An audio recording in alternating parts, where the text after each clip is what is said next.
Atos 20, verso 13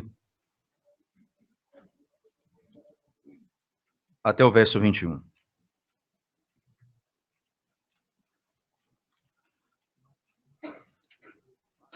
Diz assim a palavra de Deus. Nós, porém, prosseguindo, embarcamos e navegamos para Assôs, onde devíamos receber Paulo, porque assim nos fora determinado, devendo ele ir por terra. Quando se reuniu conosco em Assôs, recebemos-lo a bordo e fomos a Mitilene. E dali, navegando no dia seguinte, passamos defronte de Quios. No dia imediato, tocamos em Samos e um dia depois chegamos a Mileto. Porque Paulo já havia determinado não aportar em Éfeso, não querendo demorar-se na Ásia, porquanto se apressava com o intuito de passar o dia de Pentecostes em Jerusalém, caso lhe fosse possível. De Mileto mandou a Éfeso chamar os presbíteros da igreja. E quando se encontraram com ele, disse-lhes: Vós bem sabeis como foi que me conduzi entre vós em todo o tempo, desde o primeiro dia em que entrei na Ásia, servindo ao Senhor com toda a humildade, lágrimas e provações que pelas ciladas dos judeus me sobrevieram, jamais deixando de vos anunciar coisa alguma proveitosa e de vou-la ensinar publicamente e também de casa em casa, testificando tanto a judeus como a gregos o arrependimento para com Deus e a fé em nosso Senhor Jesus Cristo. Amém. Vamos à presença de Deus em oração mais uma vez, irmãos. Nós te damos graças, Senhor, por tua palavra nessa noite. E rogamos ao Senhor que fale conosco, nos conduzindo ao entendimento da glória do Evangelho de Cristo na tua palavra. Pedimos que o Senhor desvende os nossos olhos para podermos contemplar as maravilhas do Evangelho. Em nome de Jesus. Amém. A Escritura Sagrada, irmãos, especificamente num texto como esse, nós somos colocados diante de um princípio intrigante, né? Como o apóstolo Paulo nos ensina aqui nesse texto descrito por Lucas. Existem momentos na nossa vida em que nós precisamos prestar contas às pessoas. E você imagina, irmãos, que o apóstolo Paulo, ele está aqui se dirigindo como apóstolo aos gentios, chamado por Deus de modo extraordinário, apóstolo nascido fora de tempo, como ele bem descreve na sua palavra. Mas esse apóstolo Paulo, que anteriormente dissera que os bereanos eram mais honrados do que outros, porque consultavam e iam checar nas escrituras se aquilo que fora dito estava de acordo com a palavra, também agora chama os presbíteros da igreja para dizer a eles exatamente como ele havia e tinha se portado no meio deles. Um relatório necessário. Esse é um princípio tão importante na vida de qualquer liderança da igreja. Nunca podemos chegar no nível de autoridade em que não temos a quem prestar conta. Nunca devemos chegar num ponto na nossa vida em que chegamos no nível que não temos a quem nos referir. A nossa palavra, a nossa decisão, ela não é ouvida, ela é atendida, porque damos ordens e as pessoas obedecem. Nós nunca podemos chegar nesse nível de relacionamento. É óbvio que como pai, você vai ensinar o seu filho a obediência como como marido, você vai ensinar aos seus filhos e à sua esposa acerca da verdade. Como pastor, você vai ensinar às suas ovelhas e precisa ter autoridade para isso. Mas ela não termina em você. Você tem que se referir a alguém. O apóstolo Paulo está ensinando a igreja. Ele manda chamar os presbíteros da igreja. Interessante que a parte que antecede essa narrativa que do verso 17 é apenas uma aparente, simples descrição de um roteiro, não é? Mas dois motivos importantes do verso 13 ao verso 16. Primeiro, o uso do nós, né? O nós aqui. Veja, provavelmente Lucas está de volta, né? Lucas aqui, como ele está sendo incluído na história. Ele volta a ser citado na história. Então, nós, porém, prosseguindo, embarcamos. E ele está falando aqui de uma coisa importante. Veja, Paulo queria chegar no lugar, em Jerusalém. Era lá onde ele queria chegar. Ele queria chegar exatamente no dia de Pentecostes em Jerusalém, caso lhe fosse possível. E ele não queria se deter muito tempo em determinado lugar. Veja, porque no verso 16 ele diz: porque Paulo já havia determinado não aportar em Éfeso, não querendo demorar-se na Ásia. Entenda que ele passou ali pelo menos 2 anos na Ásia, pregando a palavra. Agora, ele está de passagem. Não é que ele não quis pregar a palavra àqueles, não. Ele passou 2 anos naquela região. O que ele está dizendo é: eu não posso demorar aqui, eu estou a caminho, eu estou indo a um determinado lugar. E Paulo tinha e sabia para onde ia. Nós lembramos muito bem, citado por um dos comentaristas, que Lucas coloca aqui em pé de igualdade, não obviamente a obra em si, mas a história com a história de Cristo. Cristo disse que sabia que precisava ir para Jerusalém e que lá ele ia sofrer. Perceba, Paulo diz aqui no verso 16, porque Paulo já havia determinado não aportar em Éfeso, não querendo demorar-se na Ásia, porquanto se apressava com o intuito de passar o dia de Pentecostes em Jerusalém, caso lhe fosse possível. Verso 22, perceba: e agora, constrangido em meu espírito, vou para Jerusalém, não sabendo o que ali me acontecerá, senão que o Espírito Santo de cidade em cidade me assegura que me esperam cadeias e tribulações. Jesus disse: eu vou para Jerusalém, preciso chegar em Jerusalém, e lá em Jerusalém ele sabia que ele ia passar por sofrimento e ia morrer como havia determinado o Senhor. Paulo faz o mesmo princípio, a mesma estrutura, Lucas descreve da mesma forma. Mas só que nesse processo, na chegada, antes de chegar em Jerusalém, ele para em uma cidade. Ele vai para Mileto. E em Mileto ele manda chamar os presbíteros. Veja, mandou a Éfeso chamar os presbíteros da igreja. É intrigante esse tipo de informação, porque o apóstolo Paulo aqui, ele nos conduz a algum conceito importante acerca da Escritura. Porque essa palavra presbítero, ela é usada aqui no texto, não é? Que ela tem uma conotação com a sinagoga, podemos dizer assim. Ela está mais ligada ao caráter sinagogal, e a palavra bispo ao caráter mais da língua grega, da cultura grega. E com isso, muitos fazem a distinção de que presbítero e bispo são pessoas diferentes. Mas não é exatamente isso. Veja, no versículo 28 do mesmo capítulo, que nós lemos, diz assim: atendei por vós e por todo o rebanho sobre o qual o Espírito Santo vos constituiu bispos. Veja, ele está falando aqui para quem? Ele está se referindo aos presbíteros. Deus constituiu vocês bispos. Veja, não constituiu vocês bispo, mas bispos. É a mesma coisa, presbíteros. Isso é um ponto importante porque esse termo não aparece no singular, só aparece no plural.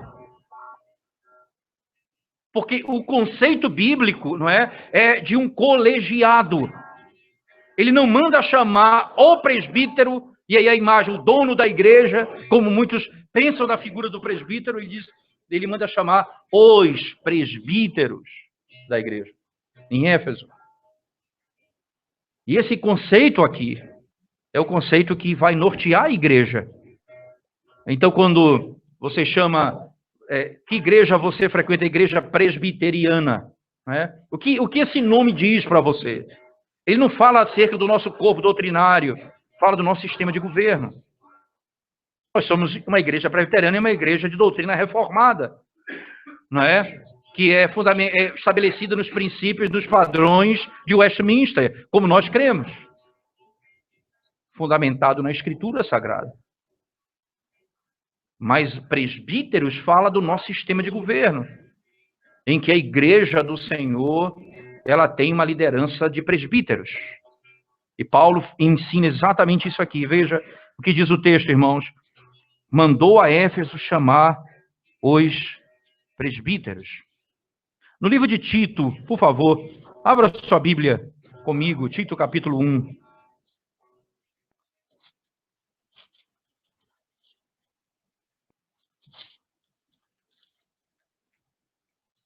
Tito capítulo 1.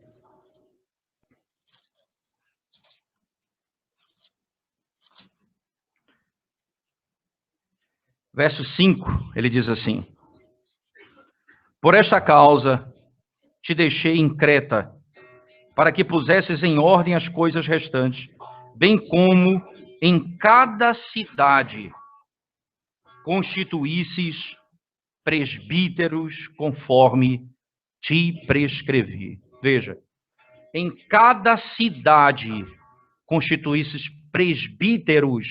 Perceba que ele não está dizendo que você tenha um presbítero em cada cidade, mas em cada cidade constituísse presbíteros, conforme te prescrevi. E o que Paulo está dizendo aqui, irmãos, a Tito, no capítulo 1, exatamente o que essa descrição em Atos 20 chega diante dos nossos olhos, não é? Aqui nós somos informados de modo muito claro. A igreja do Senhor é governada e está sendo governada por presbíteros. Por que então essa transição não é intrigante no texto? Veja, por favor, perceba que o Novo Testamento, irmãos, ele tem uma autoridade fundamental. Jesus Cristo é o cabeça e a igreja é conhecida como igreja apostólica. A igreja apostólica, igreja dos apóstolos. Porque os apóstolos, nós estamos falando aqui da doutrina, da autoridade deles acerca de revelar e de trazer a revelação de Deus, o entendimento para a igreja. Esse é o fundamento da igreja. Então, essa liderança, ela é o fundamento da igreja. Ela não é uma liderança permanente no sentido que ela vai ser agora governada por apóstolos. Não. Muitos entendem mal esse conceito, e hoje você tem apóstolos, e esses apóstolos nas igrejas, ele aparentemente tem uma autoridade como dos apóstolos da Bíblia.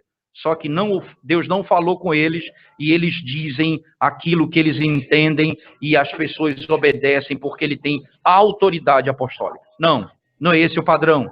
Para que você entenda exatamente o papel dos apóstolos, você vai aqui para Efésios comigo, por favor, citado aqui por Paulo em Atos 20, né? Aos presbíteros de Éfeso. Lá em Éfeso, no capítulo 2, por favor, abra sua Bíblia comigo. Carta de Paulo aos Efésios, capítulo 2, versículo 20, ele diz assim: edificados sobre o fundamento dos apóstolos e profetas, sendo ele mesmo Cristo Jesus a pedra angular. Veja, Cristo Jesus é a pedra angular, e o fundamento quem lançou foi os profetas e os apóstolos. Os profetas e os apóstolos. Então, esse é o fundamento da igreja. Então, nós edificamos sobre esse fundamento, lançado pelos apóstolos.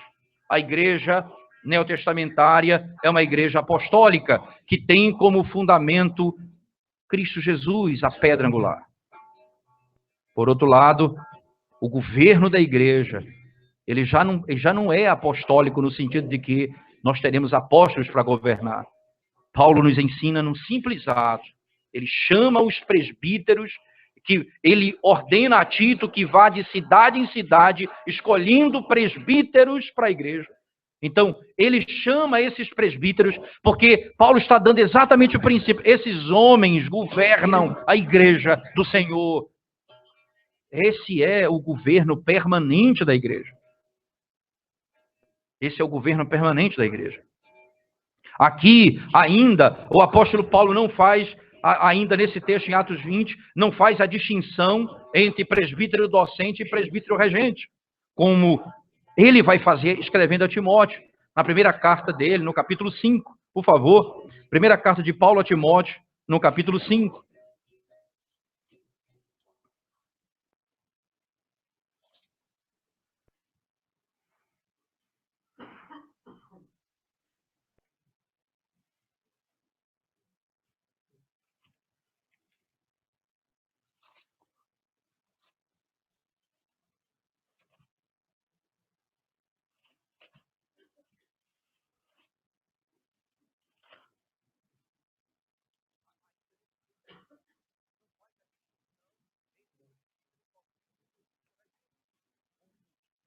Não, é o 5.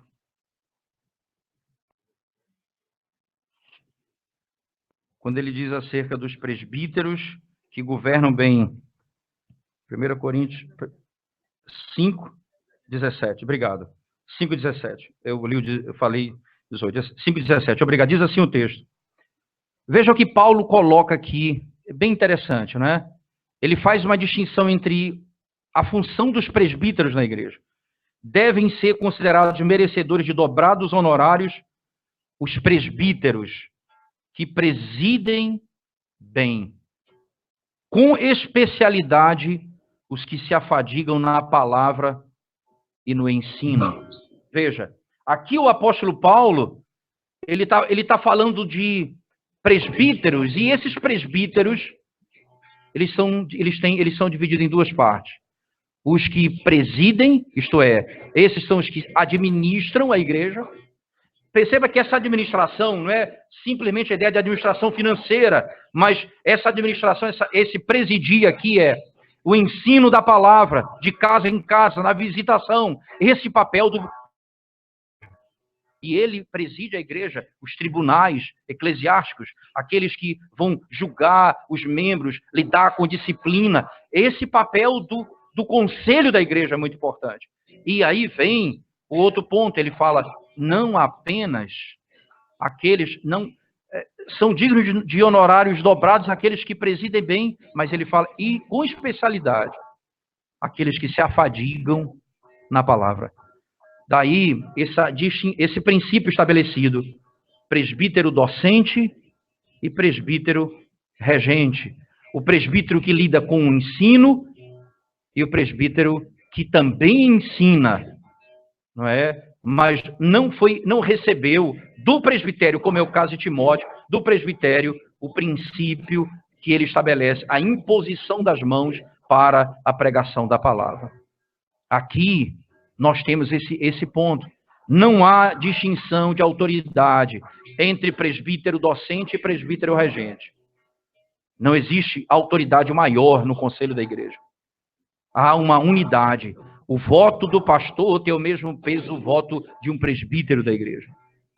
O presbítero docente tem o mesmo peso no seu voto do presbítero regente. Não há diferença, porque eles são presbíteros da igreja. A especialidade é que vai ser revelada nesse aspecto. Aquele que vai se dedicar ao ensino, que vai para o seminário, que vai se preparar para pregar, para ensinar a palavra de Deus. Esse é aquele que Deus chamou para esse fim. Já o outro presbítero, também conhecedor da doutrina, também conhecedor da palavra, ele vai pastorear a igreja de casa em casa, no serviço ao Senhor. Veja, o apóstolo Paulo em Atos 20 apenas diz, mandou a Éfeso chamar os presbíteros da igreja. Aqueles homens em que ele iria se dirigir. Presbíteros, e agora, com essa distinção nítida, docente e regente, mas presbíteros da igreja. E o que eles fazem? O que esses presbíteros fazem? Obviamente, nós vamos ver isso na sequência da exposição em outro domingo, mas no verso 28 ele diz, apenas para citarmos, atendei por vós e por todo o rebanho, sobre o qual o Espírito Santo vos constituiu bispo para pastoreardes a igreja de Deus, a qual ele comprou com o seu próprio sangue. Qual exatamente o ponto de Paulo aqui? Veja, o princípio do apóstolo Paulo, os bispos pastoreiam a igreja. São os presbíteros pastoreiam a igreja. E esse pastorado aqui, esse ato de pastorear a igreja é uma ação daqueles que foram chamados por Deus para esse fim. Os presbíteros da igreja, os bispos da igreja, os pastores da igreja. Ordenado pelo Senhor. Quando, irmãos, na nossa sociedade, quando essa estrutura de liderança é comprometida, e quando nós temos dificuldades com essas terminologias, nós estamos confrontando a palavra de Deus que nos ensina que o modo da igreja ser governada é por meio dos presbíteros da igreja. É verdade que nós já ouvimos já em Atos 6 acerca dos diáconos e a sua função, e esses são os ministros da misericórdia, e esses aqui, os ministros da palavra de Deus, que vão instruir a igreja na palavra de Deus. Não apenas isso, Paulo vai prestar contas a ele. Veja, certamente algum problema ocorreu na igreja e a autoridade de Paulo estava sendo questionada ali naquela região, como nós saberemos posteriormente nas suas cartas. Nós poderemos perceber nas cartas de Paulo. Entretanto, ele passa aqui a dizer como ele se portou no meio da igreja quando esteve com eles. O testemunho dele passa a ser um relatório a essa liderança. Paulo reconhece essa liderança. Paulo pede a Tito que estabeleça presbíteros nas igrejas. E ele então está dizendo à igreja, a igreja do Senhor é governada por presbíteros. Se ele está nos ensinando isso, o apóstolo Paulo, e ele mesmo faz isso aqui diante dos nossos olhos, nós não podemos questionar esse princípio. Se fizermos, nós cairemos em grande fraqueza e grande pecado. Veja, existem igrejas irmãs que têm pensamentos parecidos com o nosso. Por exemplo, Dr. John Stott, comentando esse texto, ele chega às conclusões todas dessas aqui que nós falamos. Só tem um detalhe no seu argumento. Ele diz, aqueles que perguntam como é que na nossa igreja nós vamos justificar a presença do bispo na igreja anglicana. Se a palavra é bispos, é presbíteros, aí ele tenta sair dizendo, veja, por exemplo, é como Timóteo, que era tipo de um bispo daquela região. Esse é um equívoco na sua interpretação.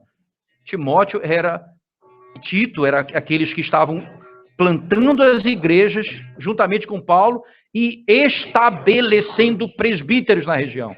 Eles não eram bispos de uma região. Eles estavam estabelecendo aqueles que iam governar a igreja. Então a igreja anglicana tem essa figura do bispo, eles fazem essa distinção. Se você olhar em Atos 20, verso 28, ele fala, olha, veja a expressão, ele vos constituiu bispos para pastorear. Ele não diz constituiu bispo, mas bispos, assim como presbíteros no plural. Não existe bispo no singular, mas bispos no plural. Esses são aqueles que são os presbíteros da igreja. Então, esse é um equívoco dentro da estrutura do governo de igreja. O que acontece é um sistema próximo do papado, em que esses homens têm o governo da igreja e eles são líderes acima da liderança dos presbíteros da igreja. E aí é uma estrutura bem próxima do sistema papal, que tem a figura do Papa. E a igreja, ela não cabe esse tipo de princípio. Os nossos irmãos batistas, por exemplo, não é? Eles estão certíssimos em entender que o pastor é o presbítero. Eles estão certos a entender assim. Errados apenas quando eles não entendem, como Paulo utiliza a palavra presbíteros no plural. Eles usam presbítero no singular. E o pastor é o presbítero. Sim, o pastor é presbítero, mas ele não é só. Existe um colegiado de presbíteros, não um presbítero que é pastor da igreja, mas presbíteros. Esses princípios, irmãos, nos ajudam a entender que Deus não nos deixou, e entenda isso, como sistema de governo, o entendimento de que cada um segue o que entende melhor, de acordo com os seus princípios. Não, o governo de igreja é bíblico também. Deus determina o modo como a sua igreja deve ser governada. Por outro lado, e aqui, Paulo reconhecendo essa autoridade dos presbíteros, ele se dirige à igreja, prestando conta a eles. E aí vem as palavras do apóstolo Paulo, verso 18, disse assim: e quando se encontraram com ele, disse-lhes: vós bem sabeis como foi que me conduzi entre vós em todo o tempo, desde o primeiro dia em que entrei na Ásia. É interessante, não é? O testemunho, o modo como eu me comportei, o modo como eu me conduzi no vosso meio, desde quando eu entrei na Ásia. Vocês conhecem o meu testemunho. Vocês sabem o que eu fiz desde o primeiro dia que eu botei os pés na Ásia. E aí ele passa a descrever o que aconteceu, servindo ao Senhor com toda a humildade.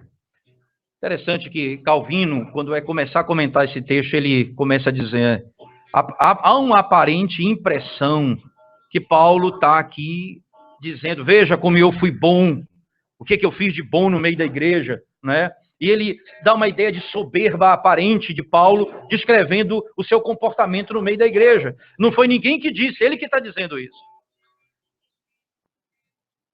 É interessante que Calvino logo em seguida comenta: bem, esse argumento cai por terra quando o que ele está expressando aqui não é o quanto ele foi bom, mas se você entender que aquele que se diz apóstolo do Senhor não só proclama a palavra do Senhor, mas vive de conformidade com ela.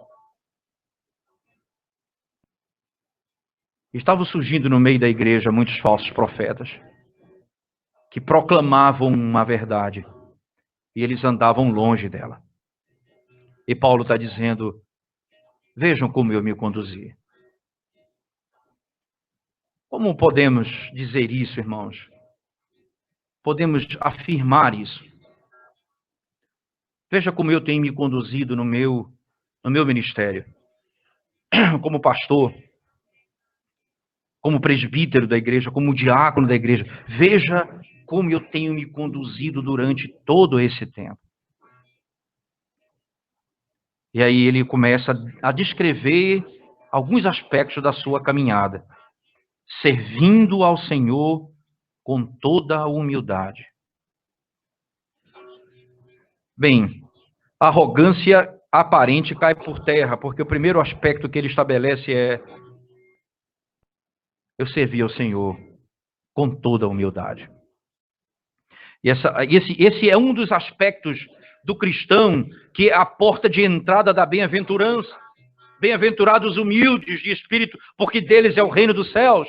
E Paulo, a primeira característica que ele diz é exatamente essa. Veja, a linguagem dele é muito clara. Eu servi ao Senhor com toda a humildade. Em outras palavras, eu me esvaziei de mim mesmo. Eu busquei a glória do Senhor. Eu servi ao Senhor, não para mim mesmo. Ninguém vai dizer que eu enriqueci com o trabalho da igreja, que eu tirei proveito das ovelhas, que eu usei da minha autoridade para poder enganar as pessoas, que eu usei do poder que Deus me deu para poder tirar proveito dos outros. Eu servi ao Senhor com toda a humildade. Lágrimas, provações, que pelas ciladas dos judeus me sobrevieram. Muito sofrimento.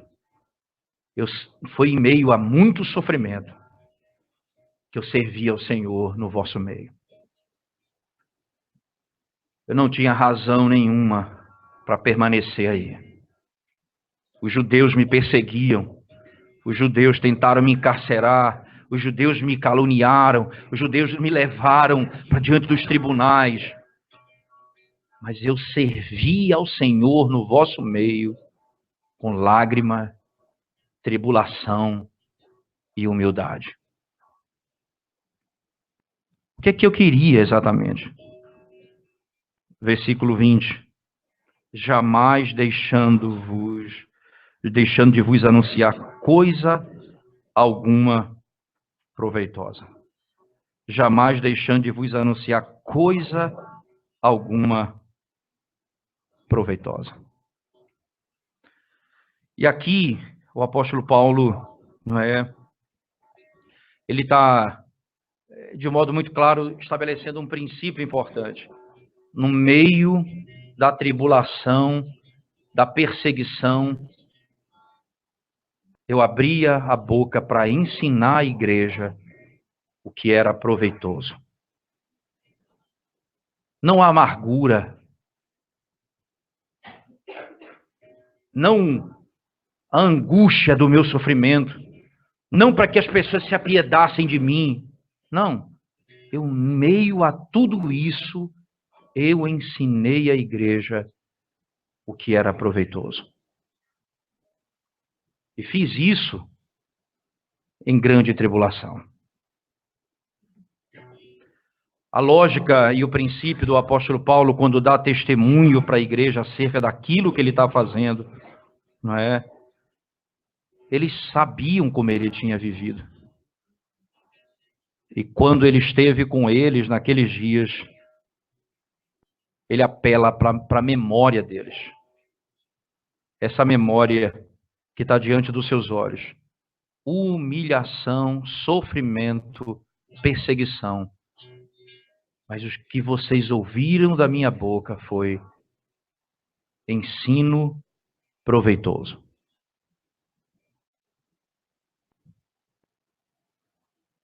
É muito fácil quando nós nos achamos autoridade sobre as pessoas.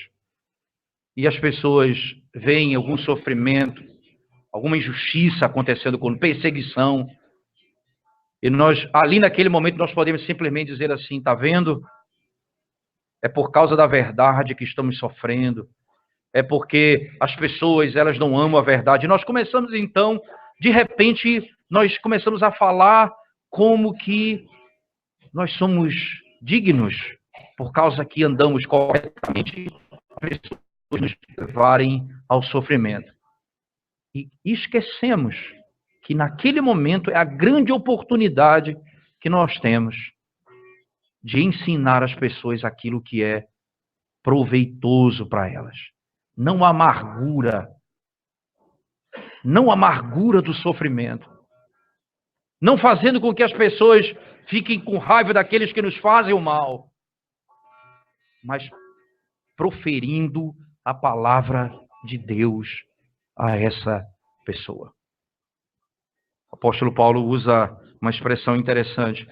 Eu ensinei isso em 2 lugares. Publicamente e de casa em casa. Essa expressão, irmãos, publicamente e de casa em casa, ela aponta para um dos fatores importantes do trabalho do pastor e dos presbíteros da igreja, que é o ensino público e privado da verdade. Ensinando publicamente e de modo privado, em grupos, em família, a verdade. Esse é um dos aspectos importantes que vai ser o fundamento para o trabalho de visitação dos presbíteros às famílias da igreja.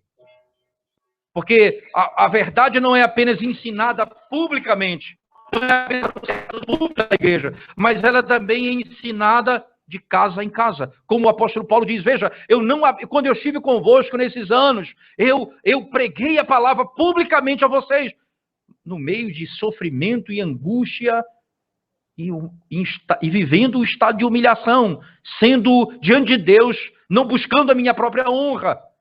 Eu preguei a palavra a vocês, publicamente, e casa em casa. E esse é o grande desafio da liderança da igreja. Não é? O grande desafio da liderança da igreja. Nós pregamos a palavra no púlpito da igreja, mas nós precisamos também fazê-lo de casa em casa. Sabendo como os irmãos se encontram, qual o estado espiritual que eles se encontram, e orientá-los à luz da palavra a viver de modo digno do Evangelho. Daí a razão pela qual aqueles que ensinam precisam fazê-lo publicamente e de casa em casa, reservadamente, dentro da visita, que deve ser uma visita pastoral. Mas o que é que se ensina de bom às pessoas? Veja, publicamente e de casa em casa. Qual é o conteúdo dessa visita? Não é? Do que você vai falar a essas pessoas? Veja o verso 21. Testificando tanto a judeus como a gregos o arrependimento para com Deus e a fé em nosso Senhor Jesus Cristo. Duas coisas nós ensinamos: arrependimento e fé. Em outras palavras, a pregação do Evangelho. Arrependimento e fé. Duas coisas fundamentais. Lembrando que a fé é um dom de Deus. Lembrando que o arrependimento é um dom de Deus. Mas a proclamação nós pregamos a Cristo. E depois de anunciar o Evangelho, então as pessoas são chamadas ao arrependimento. E elas precisam crer no Evangelho. Em meio à perseguição, o que nós anunciamos foi o Evangelho. Fé e arrependimento. A Escritura, então, nos ensina que sem fé é impossível agradar a Deus. O próprio Senhor Jesus nos ensina lá no Evangelho de Marcos, não é? No capítulo 1, verso 15, essas são as palavras usadas pelo próprio evangelista para descrever a pregação da mensagem. Ele diz assim, Marcos, capítulo 1, verso 15, ele diz assim: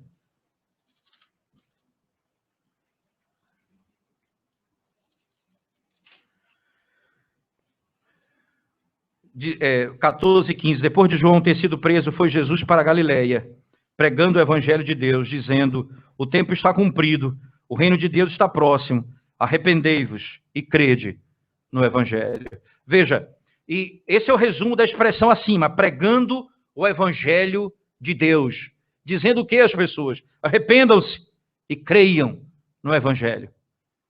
Esse é exatamente o teor da mensagem que o apóstolo Paulo ensinava, de casa em casa e publicamente, o arrependimento e a fé. Ora, a vida da igreja, ela gira em torno desse conceito.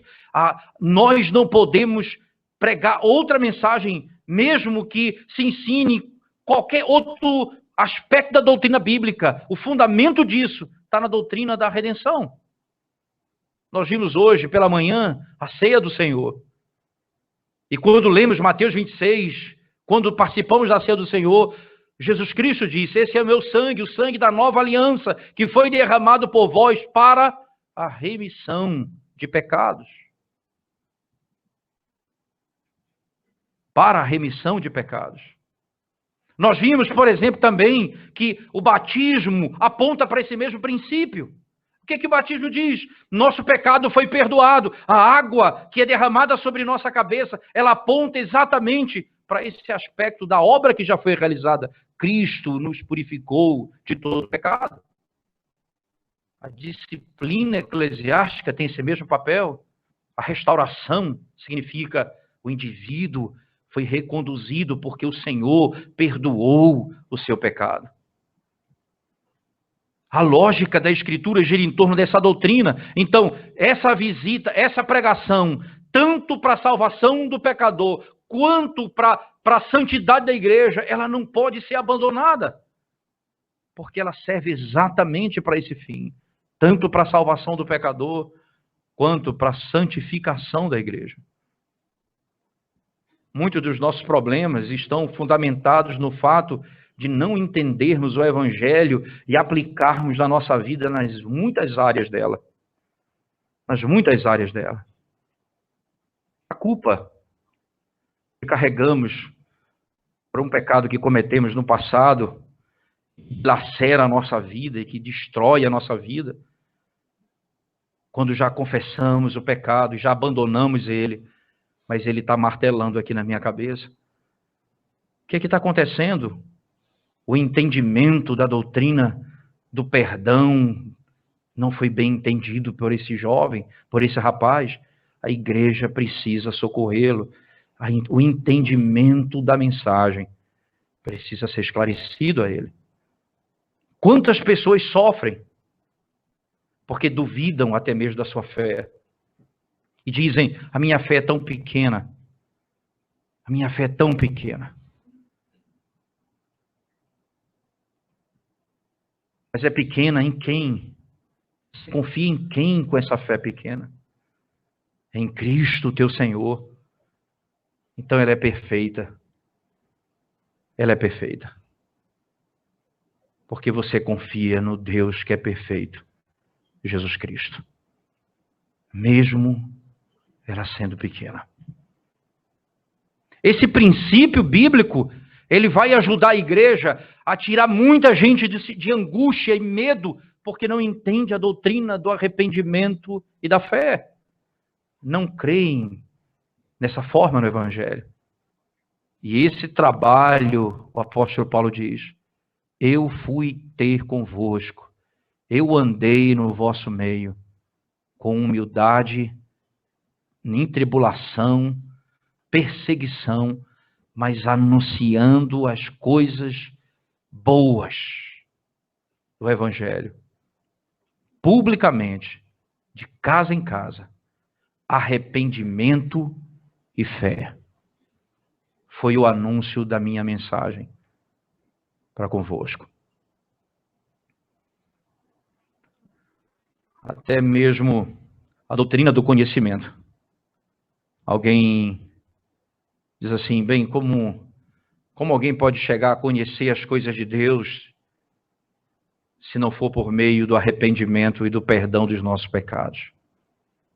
Nós lemos hoje pela manhã, na leitura devocional, o texto de Jeremias 31, 34, que diz que não precisará mais ninguém ensinar a outro, porque todos me conhecerão, do menor até o maior. E o texto diz: porque os seus pecados serão perdoados. Veja, porque o pecado foi perdoado, nós passamos a compreender as coisas do reino de Deus. O entendimento da glória de Deus é possível quando o nosso pecado foi perdoado. Quanto sofrimento! E a grande parte do sofrimento da igreja é porque, quando lida com o pecado, não compreende a doutrina do arrependimento, do perdão e da restauração. Muita gente sofre por causa disso. Daí esse trabalho de casa em casa, pregando publicamente, de casa em casa, essa doutrina, será exatamente a maneira que o Senhor usará para fortalecer sua igreja. Paulo, não se esqueça, está falando com os presbíteros. Vocês sabem o que foi que eu ensinei quando estive convosco. Ele escreve aos Coríntios dizendo: quando eu estive no meio de vós, não quis saber outra coisa, senão Cristo e este crucificado. Foi exatamente a mesma doutrina que eu quis saber. Começa aqui o seu discurso, depois ele passa para falar do futuro, que vai ser a sequência da exposição bíblica. Mas eu queria parar aqui. Então, olhar para a nossa própria vida e olhar para a liderança, especialmente a liderança da igreja, e dizer assim: o que nós podemos dizer, irmãos, para as pessoas com que nós convivemos. O que vocês têm visto na nossa vida? Qual é o testemunho que as pessoas têm de nós, na nossa postura, no nosso comportamento? O que nós pregamos, o que ensinamos?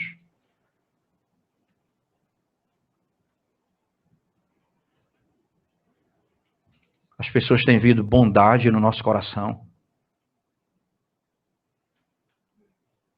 Elas têm visto na nossa vida humildade, reconhecimento de que nada somos e que carecemos de Deus.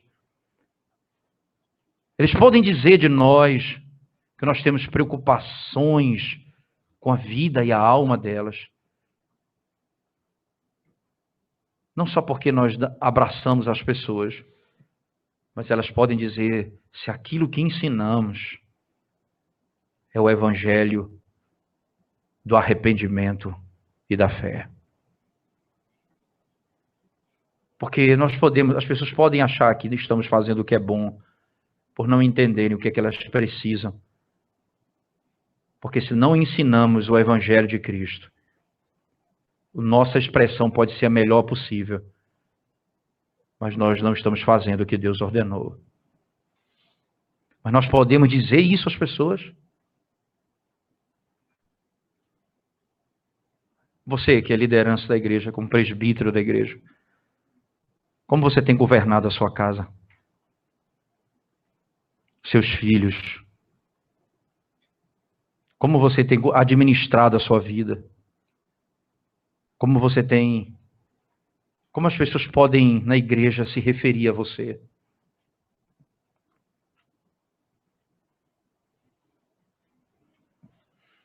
Diáconos da igreja, o que as pessoas podem falar acerca do seu comportamento, da sua conduta? Eu posso dizer, quando eu estive convosco, tempo que eu passei com vocês, eu fiz o que Deus mandou e agi da maneira como o Senhor nos ensinou.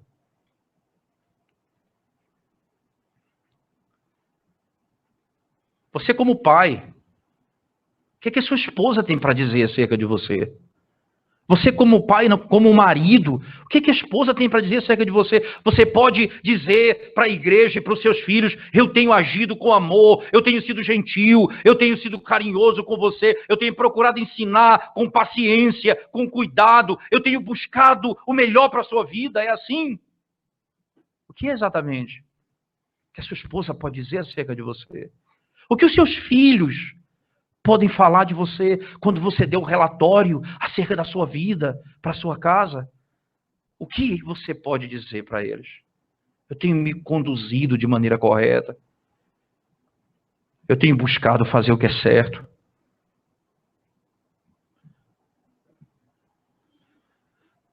O que as pessoas que estão debaixo da nossa autoridade podem dizer sobre nós? O que elas podem dizer sobre nós?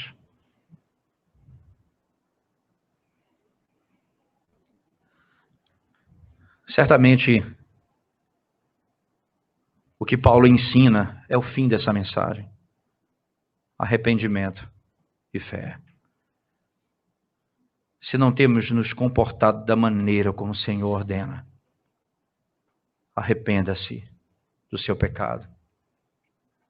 Pastor, presbítero, diácono, pai, mãe, todos nós, arrependam-se dos seus pecados e aprendam com o Senhor a governar a sua casa, que não veio para ser servido, mas para servir e dar a vida por resgate de muitos. Arrependa-se do seu pecado e viva para a glória de Deus. Amém. Vamos orar ao Senhor mais uma vez, irmãos. Ó Deus santo e bendito, Senhor de toda a glória, nós clamamos a Tua misericórdia sobre nossas vidas, Senhor. Porque somos pecadores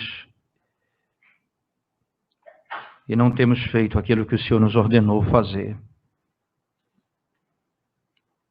Como presbíteros, certamente temos falhado no nosso serviço.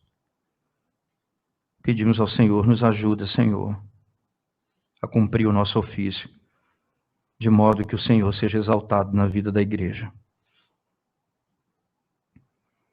Como diáconos, ó Deus, ajuda os teus filhos a cumprirem o propósito para o qual o Senhor os chamou. Como pai, Senhor, ajuda-nos a cuidar dos nossos filhos e educá-los no temor do Senhor. Como marido, ajuda-nos a amar nossa esposa como Cristo amou a igreja. Ajuda-nos, ó Senhor, a servir ao Senhor no ofício que o Senhor nos deu, para que em todas as áreas da nossa vida o Senhor possa ser exaltado no nosso meio. E como o apóstolo Paulo dizer, o conteúdo da minha mensagem é arrependimento e fé no Senhor Jesus Cristo, para que o nome do Senhor seja exaltado na nossa vida. Em nome de Jesus oramos. Amém, Senhor. Amém.